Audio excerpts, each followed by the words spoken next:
notes, because as we talk about this idea of dynamic communication, I want you to really ask the question, how am I doing in my relationships and where do I need to grow?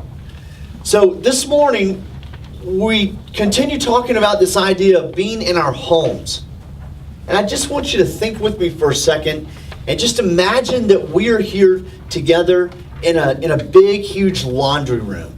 Now, the laundry room at our house it's a place where we come in and, maybe we've had, muddy pants and shirts from sports team activities or gym activities, or maybe we just had dirty clothes. We dumped the whole hamper there in the laundry room. But the laundry room is a place for dirt and grime and all of our nastiness and dirty clothes, and it all goes into the laundry room. And the reality is no matter if it's at your house or my house, all of us have some dirty laundry. And the reality is even in our relationships, we struggle with stains. It's very easy relationally to have stains, because here's what happens. At the beginning of relationships, we're doing things by instinct, right?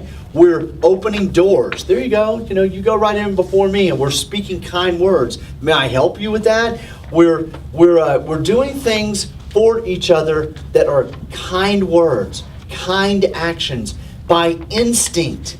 Because we know, especially if it's in a dating relationship or an engagement relationship, we're doing it by instinct because we know that we're trying to win that person over. But what happens over time is this. We move from doing things from instinct to doing things automatically. And then we move to hearing words like this. Get it yourself. Hey, would you please put the lid down, right? Would you just go and do it this way instead of that way? And so the words that we use in relationships move from a place of instinct to a place of automatic drift. And what it does is it produces stains in our relationships.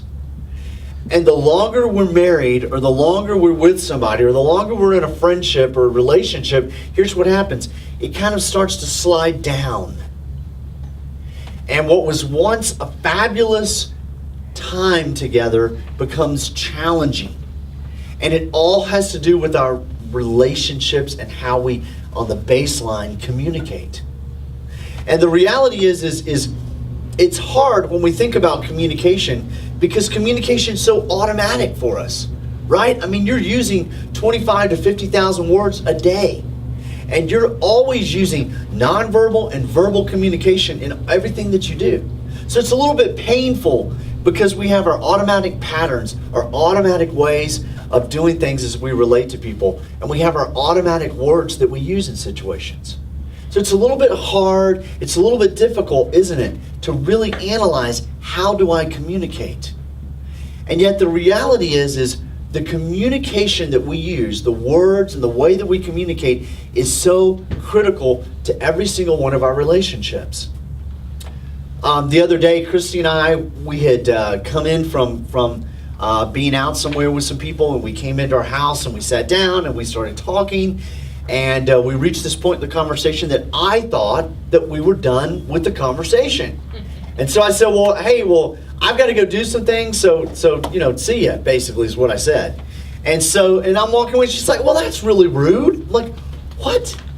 And she's like, yeah, it wasn't finished. I'm like, oh, no. And so it's so easy for those little things, no matter how well you know each other, to happen in our relationships. Sometimes they can be small like that, or they can be huge with how we talk about our finances, our kids, our extended relationships with family members, or our plans for the future.